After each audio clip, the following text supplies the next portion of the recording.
স্বাগত এখন জনপদে, সঙ্গে আছি আমি শরীফ রওশন। তিস্তা বাঁচাই স্লোগানে 5 জেলার 11টি পয়েন্টে লাখো মানুষের সমাবেশ। 48 ঘন্টার অবস্থান কর্মসূচির দ্বিতীয় দিনে শুরু হয়েছে পদযাত্রা, রয়েছে নদী পারাপার কর্মসূচিও।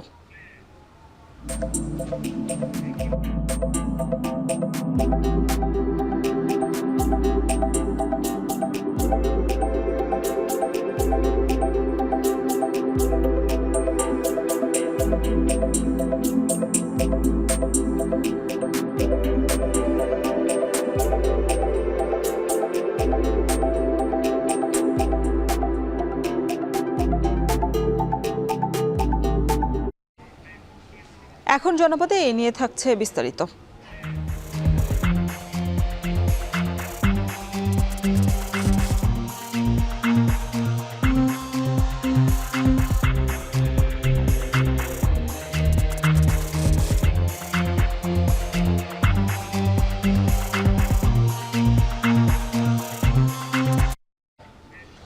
সাবেক 24 এমপির বিলাসবহুল গাড়ির নিলামের খবর গণমাধ্যমে প্রচার হলেও মেলেনি আশানুরূপ সাড়া। বিডারদের দাবি, সংরক্ষিত মূল্য বেশি ধরায় বিক্রি হয়নি সাবেক এমপিদের গাড়ি। এ নিয়েও থাকছে এখন জনপদে বিস্তারিত। তবে শুরুতেই জানাবো তিস্তা পাড়ের অবস্থান কর্মসূচির প্রসঙ্গ। তিস্তা নদীর পানির সুষ্ঠু বন্টন এবং মহাপরিকল্পনা বাস্তবায়নের দাবিতে চলছে 48 ঘন্টার কর্মসূচি। এর অংশ হিসেবে আজ অনুষ্ঠিত হচ্ছে পদযাত্রা এবং নদী পারাপার কর্মসূচি। এ বিষয়ে আরো বিস্তারিত জানাতে কাউনিয়া ব্রিজ এলাকা থেকে এরই মধ্যে পদযাত্রা শুরু হয়েছে। এ বিষয়ে আরো বিস্তারিত জানাতে আমাদের সাথে এই মুহূর্তে যুক্ত হচ্ছেন সিফাত শাহরিয়ার। সে বৈষম্য থেকে বাংলাদেশ মুক্তি পেতে চায়, বিশেষ করে এই যে উত্তরের যে প্রাণ তিস্তা নদী, সে তিস্তা নদী এই খরা মৌসুমেও কিন্তু আমরা যেটি দেখেছি সেটিতে পানি নেই। এবং এই যে পদযাত্রা, সে পদযাত্রা এখান থেকে লালমনিরহাটের যে তিস্তা সড়কের প্রান্ত থেকে শুরু হয়েছে, সেটি রংপুরের কাউনিয়ার যে টোল প্লাজা সেটি অতিক্রম করে সামনের দিকে যাচ্ছে। এবং তাদের যে ন্যায্য হিস্যার এবং দাবিতে তিস্তা নদী রক্ষার আন্দোলনের আজকের যে পদযাত্রা, সে পদযাত্রা কিন্তু চলমান রয়েছে। এবং জাগো বাহে তিস্তা বাঁচাই তাদের প্রাণের স্লোগানের মধ্য দিয়ে আজকের যে সকালে 10:30টার দিকে আমরা দেখেছি এই পদযাত্রা শুরু হয়েছে। এবং তারা এখান থেকে আন্তর্জাতিকভাবে একটি বার্তা দিতে চায়। তারা যেটি বলতে চায় এই যাতে বাংলাদেশ তার ন্যায্য হিস্যা পায় এবং দ্রুত তিস্তা মহাপরিকল্পনা যাতে বাস্তবায়ন করা হয়, সেজন্য ইতিমধ্যে যে যত ধরনের উদ্যোগ সেটি যাতে নেওয়া হয় অন্তর্বর্তী সরকারের প্রতি, তাদের যে আহ্বান সেটি কিন্তু রয়েছে। সেই সাথে আজকের দ্বিতীয় দিনের সকালটাই শুরু হয়েছে পদযাত্রা দিয়ে। এবং তারা এই যে পদযাত্রা, সে পদযাত্রা দিয়ে সামনের দিকে যে এটি এগিয়ে যাচ্ছে। এবং এই যে জাগো বাহে তিস্তা বাঁচায় যে স্লোগান, সেটি কিন্তু উত্তরের জনপদের মানুষের জন্য প্রাণের স্লোগান বলা যায়। এবং এই স্লোগান দিয়ে তারা তাদের যে ন্যায্য অধিকার, সেই ন্যায্য অধিকার তারা ফিরে পেতে চায়। এবং সে সাথে আজকের এই যে কর্মসূচি, পরবর্তী যে কর্মসূচি, সেটি আমরা যেটি জানি, তারা পানিতে নেমে প্রতিবাদ জানাবে। তারা বলছেন যে এই যে এই মৌসুমে হাঁটু সমান পানি থাকে একটি নদীতে, এবং পুরো জায়গাটিতে চর তৈরি হয়েছে আমরা যেটি দেখেছি। এবং যখন বর্ষা মৌসুম থাকে, সে বর্ষা মৌসুমে অতি পানির কারণে যখন ভারত পানি ছেড়ে দেয়, এখানে নদী ভাঙনের সৃষ্টি হয়। অর্থাৎ ভরা মৌসুমেও বাংলাদেশের মানুষ অবহেলিত তার সঠিক ন্যায্য অধিকার থেকে। এবং পরবর্তী সময় খরা মৌসুমেও যখন পানি না থাকার কারণে এখানকার যে কৃষিকাজ সেটি ব্যাহত হয়, উৎপাদন ব্যাহত হয়। এবং এখানকার যে অর্থনীতি, সেটি কিন্তু সারা বাংলাদেশের সাথে যুক্ত, বাংলাদেশের অর্থনীতির সাথে যুক্ত। সেক্ষেত্রে এই তিস্তা নদী রক্ষা আন্দোলন যেটি, সেটি তারা বলছেন যতক্ষণ পর্যন্ত না তারা তাদের ন্যায্য হিস্যা পাচ্ছেন, ততক্ষণ পর্যন্ত তাদের যে আন্দোলন, সে আন্দোলন তারা চালিয়ে যাবেন। এবং এই যে রংপুরের দিকে তাদের যে যাত্রা, লালমনিরহাট থেকে এই যাত্রা শুরু হয়েছিল। লালমনিরহাট তিস্তা সড়ক সেতু থেকে, সড়ক সেতুর পশ্চিম প্রান্ত থেকে শুরু হয়ে এটি এই মুহূর্তে রংপুরের দিকে এগিয়ে যাচ্ছে। এবং এই যে আজকের যে পদযাত্রা, সেটি তারা যেটি বলছে কাউনিয়া বাজার এলাকা পর্যন্ত এটি চলবে এবং আজকের বাকি যে কর্মসূচিগুলো সেটি 2 দিন ব্যাপী, যেহেতু আজকের দ্বিতীয় দিনে দুপুরবেলা তাদের যে পানিতে নেমে যে প্রতিবাদ কর্মসূচি, সেই প্রতিবাদ কর্মসূচি কিন্তু চলমান রয়েছে এবং পরবর্তী সময়ে আমরা যেটি দেখছি এই যে পদযাত্রা থেকে তাদের যেই দাবিগুলো সেটি হচ্ছে এই তিস্তাকে বাঁচাতে হবে। সহজ লাভে তারা যেটি বলছে নদী রক্ষা যে আন্দোলন, সেখানে নদীকে রক্ষা করতে হবে। বাংলাদেশ অংশের যেই তিস্তার নদী সেটি কিন্তু একেবারে বলা যায় মরে গেছে এবং এই সময়তে এসে চর জাগে, যার কারণে এখানকার যে কৃষিকাজ, পর্যাপ্ত পানি না থাকার কারণে এখানকার কৃষিকাজ ব্যাহত হয় এবং সে সাথে ভরা মৌসুম যখন চলমান থাকে তখন পানি ছেড়ে দেওয়ার কারণে বাংলাদেশের প্রান্তে নদী ভাঙনের সৃষ্টি হয়। অথচ এটি একটি আন্তর্জাতিক নদী, ভারত বাংলাদেশের তারা যেটি বলছে সমান অধিকার, কিন্তু সেক্ষেত্রে বাংলাদেশ তার ন্যায্য অধিকার পাচ্ছে না কোনোভাবেই এবং সেটি যাতে নিশ্চিত করা যায় তার জন্য তাদের যত চেষ্টা সেটি কিন্তু চলমান রয়েছে। আমরা একজনের সাথে একটু কথা বলতে চাই, একটু জানতে চাই আপনাদের দাবিগুলো একটু জানতে চাই। বলেন। আমাদের দাবি হচ্ছে রংপুর বিভাগের 5টি জেলা লালমনিরহাট, কুড়িগ্রাম, গাইবান্ধা, নীলফামারী, লাখো লাখো মানুষ, লাখো লাখো কৃষক যখন বর্ষা হয় তখন ভারত থেকে পানি ছেড়ে দেওয়া হয়, ফলে আমাদের লাখো লাখো মানুষ, লাখো লাখো কৃষক বন্যাতে ডুবে যায়। তাদের ধন সম্পদ, গরু, ছাগল, হাঁস, মুরগি সহ যা কিছু আছে সহায় সম্বল হারিয়ে তারা পথে বসে যায় এবং যখন বন্যা হয় তখন পানি ছেড়ে দেওয়া হয়। এই আমাদের দীর্ঘদিনের এই সমস্যা। আমরা এখন রাজপথে নেমেছি।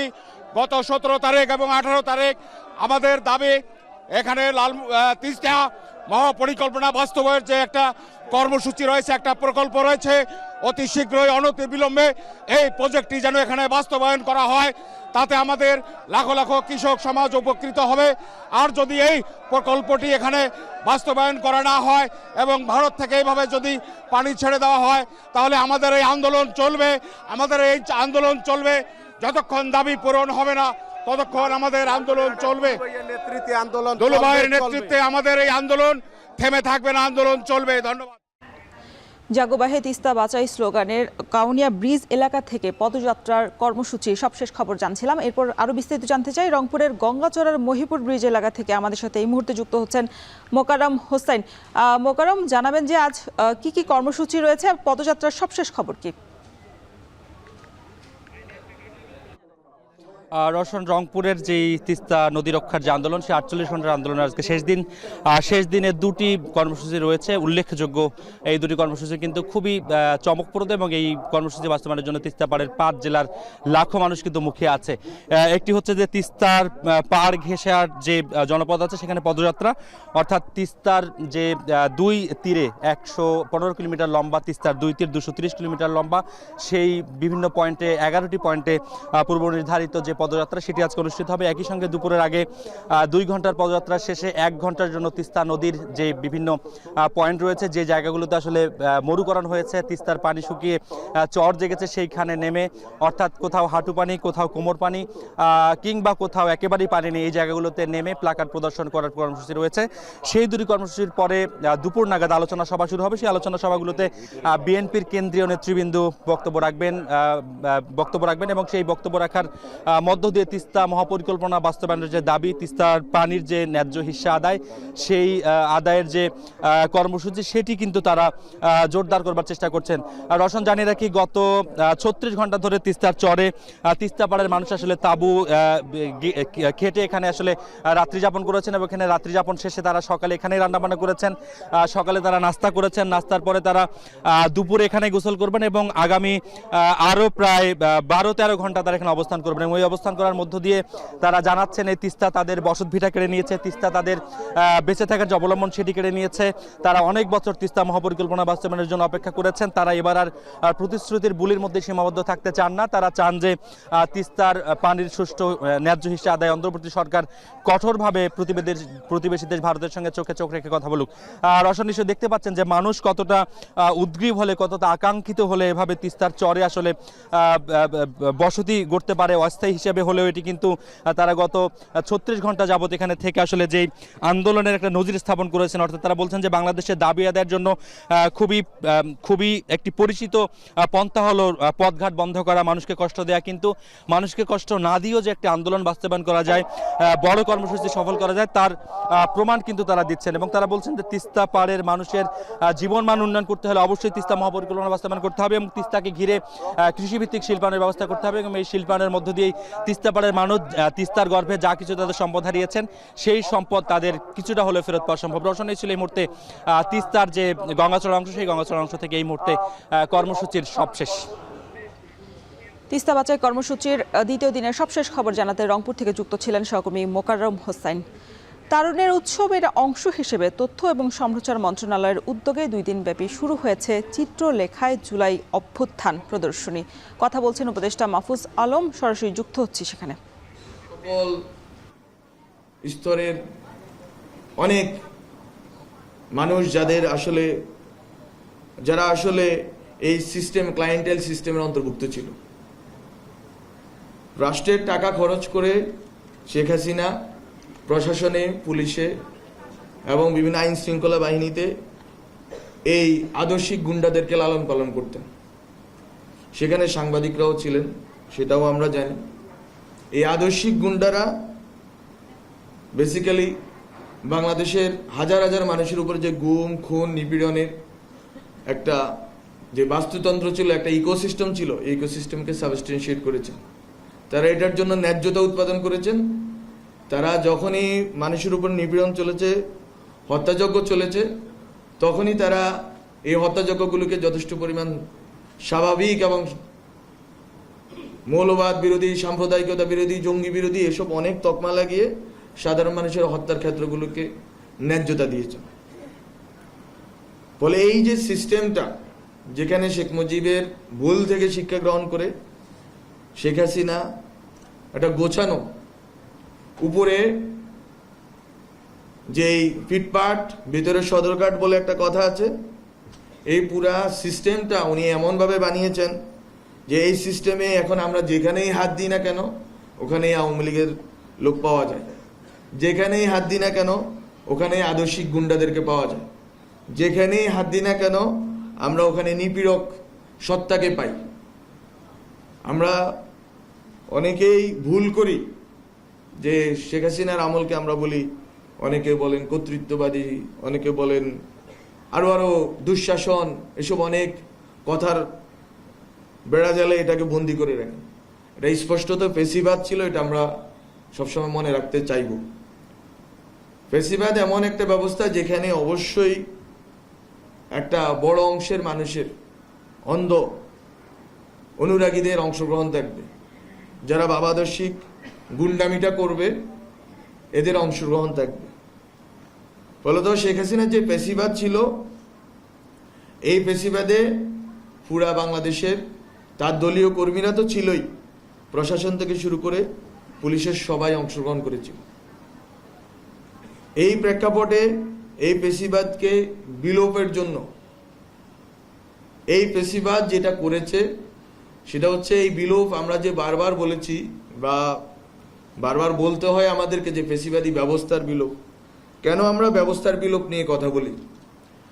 কারণ এই ব্যবস্থা শুধুমাত্র প্রশাসন যন্ত্রে ছিল না, শুধুমাত্র পুলিশ, বিজিবি, সেনাবাহিনী বিভিন্ন অংশে ছিল না, মানে এই ব্যবস্থা ছিল ব্যক্তি ধরে ধরে প্রত্যেকটা ব্যক্তি মানুষের মানবিক মর্যাদাকে লুণ্ঠন করার ব্যবস্থা। এবং আপনার মধ্যে যেই প্রবণতা আছে, দুর্নীতিগ্রস্ত প্রবণতা, আপনার মধ্যে যেই প্রবণতা। তথ্য এবং সম্প্রচার মন্ত্রণালয়ের উদ্যোগে 2 দিনব্যাপী শুরু হয়েছে চিত্রলেখায় জুলাই অভ্যুত্থান প্রদর্শনী। সেখানে কথা বলছিলেন উপদেষ্টা মাহফুজ আলম। আমরা সরাসরি যুক্ত ছিলাম সেখানে। আরএফএল ওয়াটার পাম্পের অটো থার্মাল টেকনোলজি, যা বেশি হিটে নষ্ট হয় না, শতভাগ মসৃণ ব্রাশ ইম্পেলার নিশ্চিত করে অধিক পানির flow. RFL water pump on করলে পানির তুফান। সাবেক 24 এমপির বিলাসবহুল গাড়ির নিলামের খবর গণমাধ্যমে প্রচার হলেও আশানুরূপ সাড়া মেলেনি। 15 এমপি মন্ত্রীর গাড়ি দরপত্র পড়লেও সাবেক তথ্য প্রতিমন্ত্রী আরাফাত সহ 9 এমপির গাড়ির জন্য আগ্রহই দেখাননি কোনো ক্রেতা। বিডারদের দাবি, সংরক্ষিত মূল্য বেশি ধরায় বিক্রি হয়নি সাবেক এমপিদের কোনো গাড়ি। আরও জানাচ্ছেন হাজেরা শিউলি। 5 আগস্ট সরকারের পট পরিবর্তনে সংসদ ভেঙে যাওয়ায় শুল্কমুক্ত সুবিধায় চট্টগ্রাম বন্দর দিয়ে আমদানি করা বিলাসবহুল গাড়ি খালাসের সুযোগ পাননি দ্বাদশ সংসদের 30 এমপি। নিয়ম অনুযায়ী 2 দফা নোটিশ দেওয়ার পরেও বন্দর থেকে গাড়ি খালাস না করায় সাবেক এমপিদের 24টি brand new Toyota Land Cruiser সহ মোট 44টি গাড়ি গত 26শে জানুয়ারি অনলাইনে নিলামে তোলে চট্টগ্রাম কাস্টমস হাউস। রোববার ছিল দরপত্র ও পে অর্ডার জমা দেওয়ার শেষ দিন। সোমবার বিকেলে চট্টগ্রাম কাস্টমস হাউজের নিলাম হলে খোলা হয় 2টি দরপত্রের বক্স। কর্তৃপক্ষ জানায় 44টি গাড়ির বিপরীতে দরপত্র জমা পড়েছে 143টি।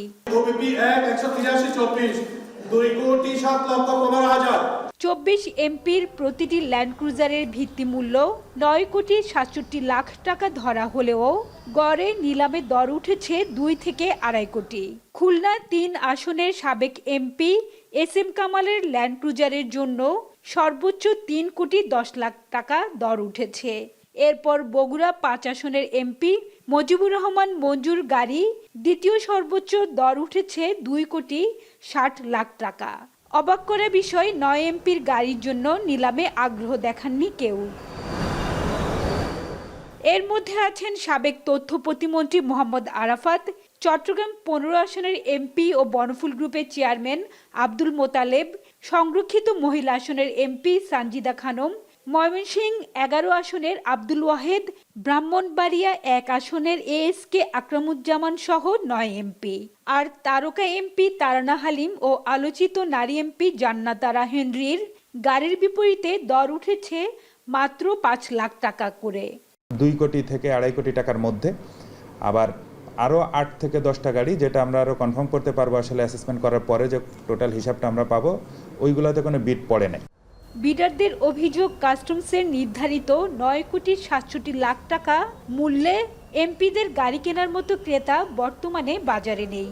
এক্ষেত্রে 60% দর দিতে হলেও ন্যূনতম 5,28,00,000 টাকা দর দিতে হবে। 25% শুল্ক কর সহ দাম পড়বে 7 কোটি টাকারও বেশি। তাই দ্বিতীয় নিলামের অপেক্ষায় তারা। বাজারে যারা বিলিয়নার ট্রিলিয়নার যারা আছে, যারা এই সমস্ত গাড়ি পছন্দ করবে, ওরা বলতেছে এই গাড়ি তো আমরা নিব না এত দামে। কাস্টম কর্তৃপক্ষের অত্যধিক রিজার্ভ ভ্যালু রাখায় আমাদের পক্ষে গাড়ি বিক্রি করা আদৌ সম্ভব হয় নাই। আইন অনুযায়ী প্রথম নিলামে 60% দর না উঠায় 24 এমপির কোনো গাড়ি বিক্রির জন্য অনুমোদন হবে না বলে জানান নিলাম শাখার এই কর্মকর্তা। তাই এই 24টি গাড়ি আবারও নিলামে তোলা হবে। আর আগামী 1 সপ্তাহের মধ্যে আরও 6 এমপির গাড়ি সহ মোট 70টি গাড়ি নিলামে তোলা হবে। যেই গাড়িতে 3,10,00,000 টাকা পড়েছে, পরবর্তী এইবার তো যেহেতু 60% না হওয়ার কারণে আমরা তাকে আইন অনুযায়ী দিতে পারবো না, তো পরবর্তী নিলামে এটা যদি 3,10,00,000 টাকার বেশি কেউ বিড করে এবং এর মধ্যে সর্বোচ্চ বিডার যিনি হবেন তাকে আমরা গাড়িটা দিতে পারবো। তবে বাকি 20টি বাণিজ্যিক গাড়ির মধ্যে 2টি রিকন্ডিশন টয়োটা ল্যান্ড ক্রুজার সহ 5টি ড্রাম ট্রাকের ভালো দর উঠেছে। আগামী সপ্তাহেই এমপিদের 30টি গাড়ি সহ আরও 70 থেকে 80টি গাড়ি নিলামে তুলবে চট্টগ্রাম কাস্টমস হাউজ। হাজরা শিউলি, এখন চট্টগ্রাম। এখন টেলিভিশনের রাজশাহী ব্যুরোর রিপোর্টার মাসুমা আক্তার মারা গেছেন। মঙ্গলবার ভোর রাতে নারায়ণগঞ্জের সাইনবোর্ডের একটি বেসরকারি হাসপাতালে চিকিৎসাধীন অবস্থায় তার মৃত্যু হয়। এর আগে গেল শুক্রবার ভোরে ঢাকা চট্টগ্রাম মহাসড়কের কুমিল্লার পদুয়ার বাজার এলাকায় সড়ক দুর্ঘটনায় গুরুতর আহত হন তিনি। এ সময় স্থানীয়রা তাকে উদ্ধার করে কুমিল্লা মেডিকেল কলেজ হাসপাতালে নিলে চিকিৎসকরা তাকে ঢাকা মেডিকেলে পাঠান। সেখানে একদিন চিকিৎসার পর অবস্থার অবনতি হলে আইসিইউর প্রয়োজন পড়ে। তবে ঢাকা মেডিকেলে আইসিইউ না পাওয়ায় তাকে একটি বেসরকারি হাসপাতালে নেওয়া হয়। সেখানে অবস্থার আরও অবনতি হলে সোমবার থেকেই তাকে লাইফ সাপোর্টে রাখা হয়েছিল। নাটোরের গুরুদাসপুরের মেয়ে মাসুমা আক্তার একটি বেসরকারি বিশ্ববিদ্যালয়ে লেখাপড়া শেষে 2023 সাল থেকে এখন টেলিভিশনের রাজশাহী ব্যুরোর রিপোর্টার হিসেবে কর্মরত ছিলেন।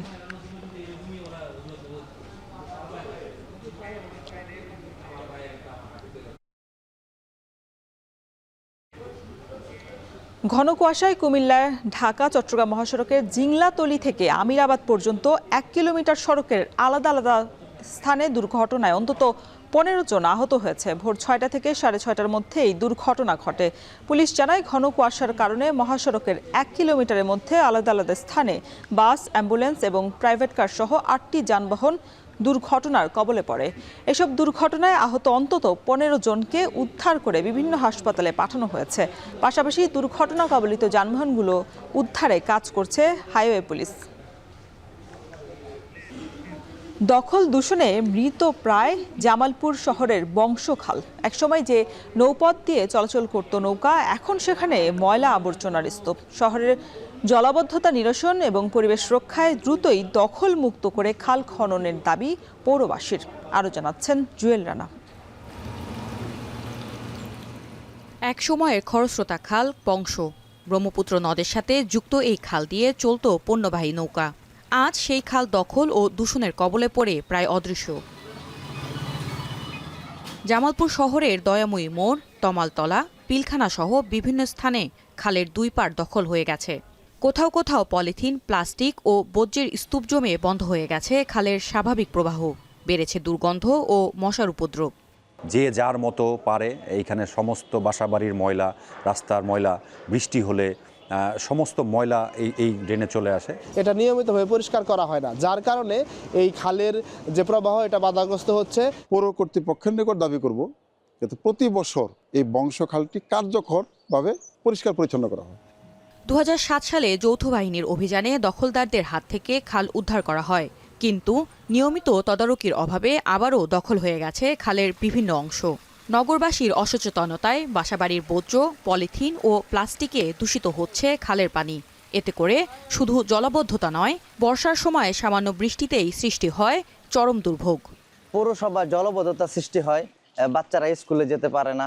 এটি নিয়ে প্রশাসন সহ পৌর কর্তৃপক্ষকে বারবার এটাকে নির্দেশনা বা এই আইন শৃঙ্খলা উন্নয়ন সভার মিটিংয়ে আলোচনা করলেও এখন পর্যন্ত আসলে প্রয়োজনীয় কোনো পদক্ষেপ গ্রহণ করা হয়নি। পৌর কর্তৃপক্ষ জানায়, খুব শিগগিরই বিশেষ অভিযানের মাধ্যমে খালের অবৈধ দখল উচ্ছেদ ও ময়লা আবর্জনা পরিষ্কার করা হবে। ইতোমধ্যে সচেতনতা বৃদ্ধিতে লিফলেট বিতরণ, বিলবোর্ড স্থাপন ও মাইকিংয়ের উদ্যোগ নেয়ার কথা জানান তিনি। পরিষ্কার বিষয়ে পৌরসভার একার পক্ষে আসলে কিছু করা সম্ভব নয়। খাল দখলের বিষয়ে আমরা ইতিমধ্যে পদক্ষেপ গ্রহণ করেছি। আমরা আগামী মঙ্গলবার থেকে আমাদের বিশেষ উচ্ছেদ অভিযান পরিচালনা করা হবে। শহরের প্রাণকেন্দ্র দিয়ে প্রবাহিত বংশখাল রক্ষা করা গেলে একদিকে যেমন জলাবদ্ধতা কমবে, তেমনি দখলমুক্ত করে খালের উপর বক্স কালভার্ট নির্মাণ করলে যানজটও হ্রাস পাবে বলে আশা করছে পৌরবাসী। এখন জামালপুর। শরীয়তপুরে সড়ক বিভাগের জমি দখল করে অবৈধভাবে গড়ে উঠেছে 146টি স্থাপনা। এমন অবস্থায় সড়ক সম্প্রসারণ, ফুটপাত এবং যাত্রী ছাউনি নির্মাণ করতে পারছে না সড়ক বিভাগ। আর সড়কের পাশে ফুটপাত গড়ে না ওঠায় বাড়ছে দুর্ঘটনার ঝুঁকিও। বিস্তারিত জানাচ্ছেন কাজী মনিরুজ্জামান। জমি সরকারের, কিন্তু স্থাপনা ব্যক্তির। এমন চিত্র শরীয়তপুর শহরের প্রধান সড়কের 2 কিলোমিটার এলাকা জুড়ে। পাকা, আধা পাকা, সুউচ্চ ভবন কি নেই সড়ক বিভাগের এই জমিতে? ব্যক্তি, প্রতিষ্ঠান, এমনকি সরকারি দপ্তরগুলো বাদ যায়নি এ দৌড়ে। সিভিল সার্জনের কার্যালয়, জেলা পরিষদ, বিদ্যুৎ বিভাগ, পৌরসভা, জেলা কমান্ড্যান্টের কার্যালয়, সড়কের জমি দখল করে দিব্যি গড়ে তুলেছেন স্থাপনা। সময়ে অসময়ে রাজনৈতিক ব্যক্তিরাও বাদ যায়নি এই তালিকা থেকে। 60 থেকে 70 ফুট চওড়া জমির 24 ফুট সড়ক নির্মাণের পর বাকি জমি চলে গেছে দখলদারদের জিম্মায়। বেদখল জমি উদ্ধারে আদালতের দ্বারস্থ হয়েছেন সড়ক বিভাগ, তবে সেখানেও বিধিবাম। দখলদাররাও নাছোড়বান্দা, ছাড়বেন না এসব জমি। কিন্তু আইন কি বলে? সড়কের হয় ভেঙে লোক আমরা আপত্তি নেই, এটা আমার জায়গা আমি উঠেছি না। আসলে ওই এমনি আপনারা ওই কোশ্চেন করেন, উত্তর দিয়ে দেবেন চিঠি দিয়ে আকারে, ঠিক আছে? দিতে পারবো না ভিডিও। একজনে বেদখল করতে পারে, কিন্তু সেটা প্রশাসনিক অর্ডারেও সেগুলো উচ্ছেদ করা সম্ভব। কিন্তু আপনি যেটা প্রসঙ্গটা তুলছেন, আবার তাদের নামে কেউ কেউ রেকর্ড করে এনেছে। একরকৃত সম্পত্তি রেকর্ড দেওয়ার একটি আর কারণ নাই। এটা যারা করছে তারা হয়তোবা একটারে গোপন করে করছে অথবা যোগ সাজস করে করছে। মূলত তাদেরও একটা পানিশমেন্ট হওয়া দরকার। আর এই সম্পত্তিটা উচ্ছেদ মামলা করতে এত বছর লাগার কথা না। সড়ক বিভাগের অধিগ্রহণ করা জমি উদ্ধার করতে না পারায় থেমে আছে সড়ক সম্প্রসারণ ও সৌন্দর্য বর্ধন কাজ। এর ফলে ক্রমবর্ধমান এই শহরের বাসিন্দাদের ভোগান্তি কতটা বেড়েছে তা বলার অপেক্ষা রাখে না। শরীয়তপুর শহরের রাজগঞ্জ পয়েন্ট, সকাল থেকেই শহরমুখী যানবাহন, ধীরে ধীরে চলছে যানবাহন, দীর্ঘ থেকে দীর্ঘতর হচ্ছে যানবাহনের সারি। এর মাঝেই সড়কের পাশ দিয়ে ঝুঁকি নিয়ে চলাচল করছে শহরবাসী। যানবাহন নিয়ন্ত্রণে হিমশিম অবস্থা ট্রাফিক বিভাগেরও।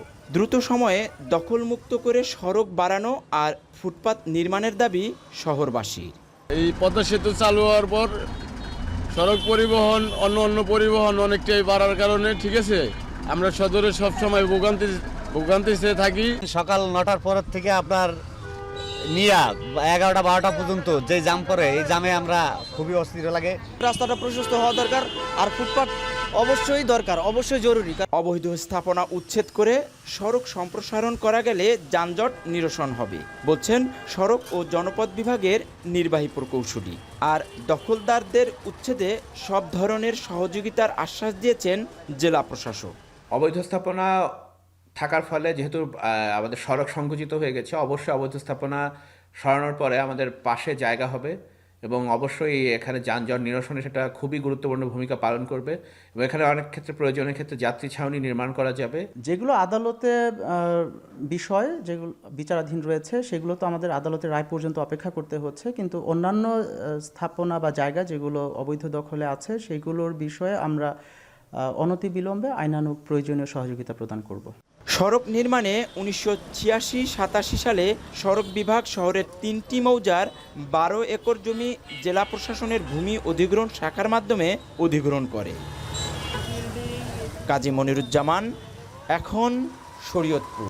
রমজান ঘিরে বাড়তে শুরু করেছে বেশ কিছু নিত্যপণ্যের দাম। এর মধ্যে সবচেয়ে বেশি বেড়েছে ইফতার সামগ্রী তৈরির পণ্যের দাম। এ বিষয়ে আরও বিস্তারিত জানাতে সিলেটের রিকাবি বাজার থেকে সন্দীপন শুভ এবং কিশোরগঞ্জের কাছারি বাজার থেকে যুক্ত হচ্ছেন সহকর্মী মশিউর কায়েস। শুরুতেই জানতে চাই, শুভ, আপনার কাছে কোন কোন পণ্যের দাম বেশি বেড়েছে আর সয়াবিনের কোনো সংকট দেখেছেন কিনা?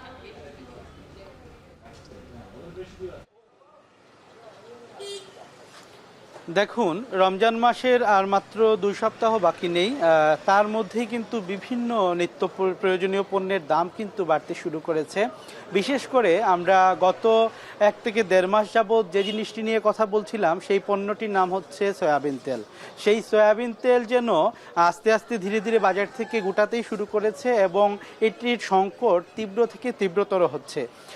আজকে আমি এই বাজার ঘুরে আমরা যেটা দেখেছি সেটি হচ্ছে সয়াবিন তেল 175 টাকা সরকার নির্ধারিত মূল্য থাকলেও এখানে বিক্রেতারা কিন্তু 195, 190 এমনকি 200 টাকা পর্যন্ত বিক্রি করছেন। এর কারণ হিসেবে তারা বলছেন আসলে সরবরাহ এত কমে গেছে, যার কারণে কিন্তু তাদের বিক্রির যে সেটি কিন্তু তাদের বাড়াতে হচ্ছে। 175 টাকা মূল্য থাকলেও তারা বেশি মূল্যে বিক্রি করতে হচ্ছে। এরই সাথে যদি আমি তেলের সাথে পাশাপাশি যদি চালের কথা বলি, চালের দামও যেভাবে কিন্তু একদম সর্বনিম্ন মূল্য সেটি কিন্তু 55 থেকে 60 টাকায় বিক্রি হচ্ছে এবং মধ্যবিত্ত যে চালটি অর্থাৎ মাঝারি মানের বা মাঝারি আকারের যে চাল সেটি কিন্তু 75 থেকে 80 টাকায় বিক্রি হচ্ছে এবং একটু ভালো মানের চাল বা আমরা যেটিকে চিনিগুড়া চাল বলি সেটি কিন্তু 110 টাকা পর্যন্ত বিক্রি হচ্ছে। আসলে বিভিন্ন পণ্যের দাম বেড়েছে। চালের দাম এর সাথে যেটি রমজানে অত্যন্ত প্রয়োজনীয় চালের দাম বাড়ায়, মুড়ির দামটিও কিন্তু বেড়ে গেছে, 110 টাকা পর্যন্ত বিক্রি হচ্ছে। এখানে ছোলার দামও কিছু কিছু জায়গায় বেড়েছে এবং রসুনের কথা যদি বলি এলসির পেঁয়াজ এবং রসুন এই দুটির দামই কিন্তু বেড়েছে। পেঁয়াজের দাম পেঁয়াজের দাম কিন্তু বেড়েছে এবং রসুনের দাম 230 টাকা পর্যন্ত বেড়েছে। তো বলা যায় যে সব কিছুরই দাম বেড়েছে এবং বাজার মনিটরিংয়ের দাবি কিন্তু এখানকার ক্রেতারা করছেন। এই ছিল আমার কাছে সর্বশেষ। এখন আমরা ইফতারের সর্বশেষ পরিস্থিতি এবং ইফতারের বাজারের সরবরাহ নিয়ে আমাদেরকে জানাতে যুক্ত হবেন কিশোরগঞ্জ থেকে আমাদের সহকর্মী কায়াস। শুভ, আপনি যেই বিষয়গুলো বলছিলেন যে রমজানের পূর্বেই আসলে যে ইফতার সামগ্রীর দামগুলো সেগুলো কিন্তু আসলে বাড়তে শুরু করেছে। এর মধ্যে আমি যদি কিশোরগঞ্জের প্রেক্ষাপটটা যদি বলি, কিশোরগঞ্জে কিন্তু বেশ কয়েকটি পণ্যের আসলে দাম বেড়েছে। এর মধ্যে রয়েছে খেজুর, যেটি ইফতার সামগ্রীর মধ্যে কিন্তু সর্বপ্রথম থাকে। ইফতার যারা রোজাদার আছেন তাদের প্রথম পছন্দ এবং প্রথমেই থাকে খেজুর। সেখানে আমি যদি বলি যে লুলু যেই খেজুরটি রয়েছে, অর্থাৎ বড়ই খেজুর নামে পরিচিত সর্বাধিক, সেটির দাম কিন্তু বেড়েছে অনেকখানি। আমরা দেখেছি যে সেটা কিছুদিন আগেও বিক্রি হয়েছে 300 থেকে 350 টাকা কেজি, যেটি এখন 560 টাকায় আমরা দেখতে পাচ্ছি বিক্রি হচ্ছে। এছাড়াও মরিয়ম খেজুরটি 1000 টাকা কেজি বিক্রি হলেও সেটি কিন্তু এখন 1300 থেকে 1400 টাকায় বিক্রি হচ্ছে। এছাড়াও অন্যান্য যে সামগ্রীগুলোর মধ্যে আরেকটি গুরুত্বপূর্ণ ইফতার সামগ্রীর পণ্য হচ্ছে মুড়ি, সেটিও কিন্তু 80 টাকা কেজিতে শবে বরাতের আগে বিক্রি হলেও এখন কিন্তু বিভিন্ন দোকানে কিন্তু আমরা দেখেছি যে 95 থেকে 100 টাকা কেজি বিক্রি হচ্ছে। এছাড়াও মটরের দাম বেড়েছে, যেটি বিক্রি হচ্ছে কিন্তু আমরা দেখেছি যে কিছুদিন আগে 40 থেকে 45 টাকায় বিক্রি হতো, সেটি কিন্তু এখন 65 থেকে 70 টাকায় বিক্রি হচ্ছে মটরটি। এছাড়াও যদি বলি যে বেসনের দাম বেড়েছে, বেসন কিন্তু এর আগে আমরা দেখেছি যে বিক্রি হয়েছে বেসন মূলত 60 থেকে 65 টাকায়, যেটি এখন 70 থেকে 80 টাকায় বিক্রি হচ্ছে। তো সব মিলিয়ে বলা যায় যে কিছু কিছু পণ্যের দাম বেড়েছে, আবার কিছু কিছু পণ্যের দাম কমেছে, তবে বাড়তির দিকটাই কিন্তু বেশি। তো আমার কাছে কিশোরগঞ্জ থেকে ছিল রমজানের পূর্বেই আসলে পণ্যের যে দাম বৃদ্ধির সর্বশেষ তথ্য। ফিরে যেতে চাই স্টুডিওতে, সেখানে আছেন রোশন। আমন মৌসুমে ভালো দাম পাওয়ায় ধান চাষের আগ্রহ বেড়েছে নওগাঁর কৃষকদের। চলছে ইরি বোরোর আবাদ। আবহাওয়া অনুকূল থাকলে লক্ষ্যমাত্রা পূরণের আশা করছেন কৃষকরা। আব্বাস আলীর প্রতিবেদন। উত্তরে জেলা নওগাঁর মাঠে মাঠে ইরি বোরো আবাদে ব্যস্ত সময় পার করছেন কৃষকরা। কাটারিভোগ, জিরাশাইল, ব্রি28, সুবর্ণলতা সহ হাইব্রিড জাতের ধানের চারা রোপণ করা হচ্ছে। বদলগাছি উপজেলার জিদিরপুর গ্রামের কৃষক আব্দুল জব্বার চলতি মৌসুমে 6 বিঘা জমিতে করছেন বোরো ধানের আবাদ। তবে সার, কীটনাশক, সেচ আর শ্রমিকের দাম বাড়ায় ফসল উৎপাদনে তার খরচ বেড়েছে। ফসল ঘরে তোলা পর্যন্ত বিঘা প্রতি খরচ দাঁড়াবে অন্তত 15,000 টাকা। প্রায় খরচ পড়বে 15-16 হাজার টাকা বিঘা হারি। সব জিনিসের দাম বাড়তি, সার, ডিএপি সব কিছুর দামই বাড়তি।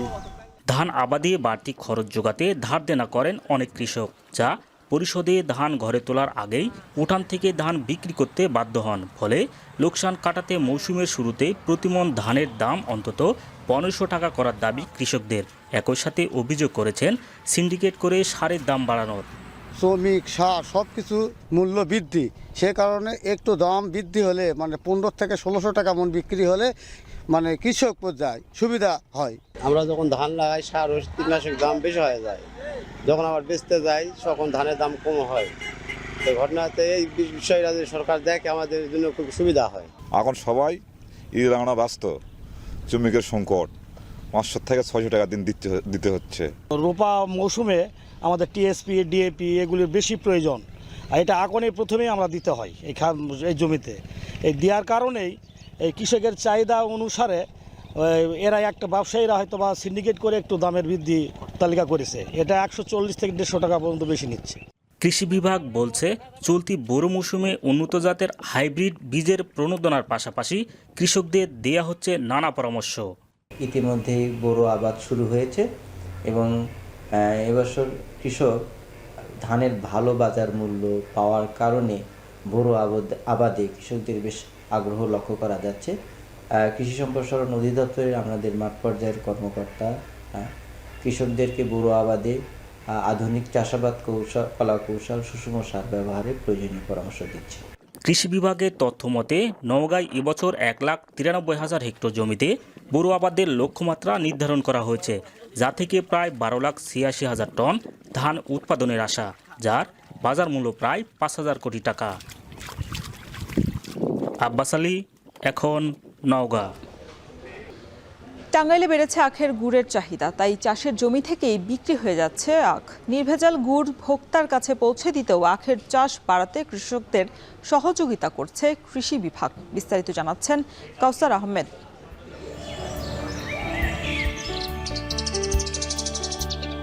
চাহিদা থাকায় টাঙ্গাইলের বিভিন্ন এলাকায় দিন দিন বাড়ছে আখের চাষ। ভোরের আলো ফুটতেই জমি থেকে আখ কাটতে ব্যস্ত হয়ে পড়েন প্রান্তিক চাষিরা। কেউ আবার সেই আখ থেকে সংগ্রহ করছেন রস। নাগরপুরের গয়হাটা গ্রামে 3 বিঘা জমি লিজ নিয়ে আখ চাষ করছেন স্থানীয় কৃষক বাবলু দেওয়ান। আখ চাষে খরচ করেছেন 1,20,000 টাকা।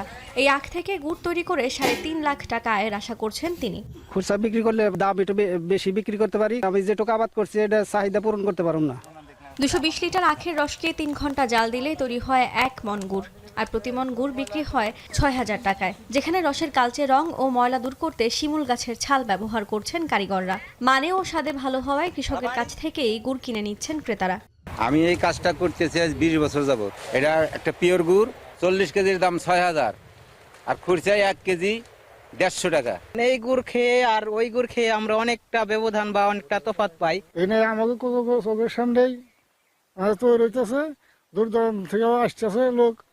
অর্থনীতিবিদরা বলছেন গুড়ের উৎপাদন বাড়াতে পারলে একদিকে কমবে চিনির দাম, অন্যদিকে তৈরি হবে নতুন কর্মসংস্থান। এই ধরনের ব্যবসা করতে পুঁজি স্বল্প লাগে, তো অনেকেই এটাতে আগ্রহী হবে। আগ্রহী হয়ে সরকারের যে সহযোগিতা পেলে এই ব্যবসা দিয়ে অন্য ব্যবসার তুলনায় যেহেতু পুঁজি এখানে যথেষ্ট কম লাগছে, তো তাদের দৈনন্দিন যে চাহিদা সেটা তারা পূরণ করতে পারবে। কৃষি কর্মকর্তারা বলছেন নাগরপুরে চলতি মৌসুমে 135 টন গুড় উৎপাদিত হবে, যার বাজার মূল্য 2.25 কোটি টাকার বেশি। এভাবে আখ চাষ করে কৃষকরা লাভবান হচ্ছে। সরকারি বিভিন্ন প্রণোদনা, পুনর্বাসন এবং আমাদের প্রদর্শনী স্থাপনের মাধ্যমে কারিগরি প্রযুক্তি দিয়ে আমরা কৃষকদের পাশে আছি। সরকারি পৃষ্ঠপোষকতা পেলে জেলায় আখ উৎপাদনের পাশাপাশি ভেজালবিহীন গুড় উৎপাদন বাড়বে, এমনটাই প্রত্যাশা সংশ্লিষ্টদের। এখন টাঙ্গাইল। এই ছিল এখন জনপদের আয়োজনে। এখন টেলিভিশন ওয়েবসাইটে দেখতে ভিজিট করুন www.ekon.tv। এছাড়া ফেসবুকে দেখতে ভিজিট করুন facebook.com/tv.ekon এবং ইউটিউবে চোখ রাখতে ভিজিট করুন youtube.com/c/ekontv।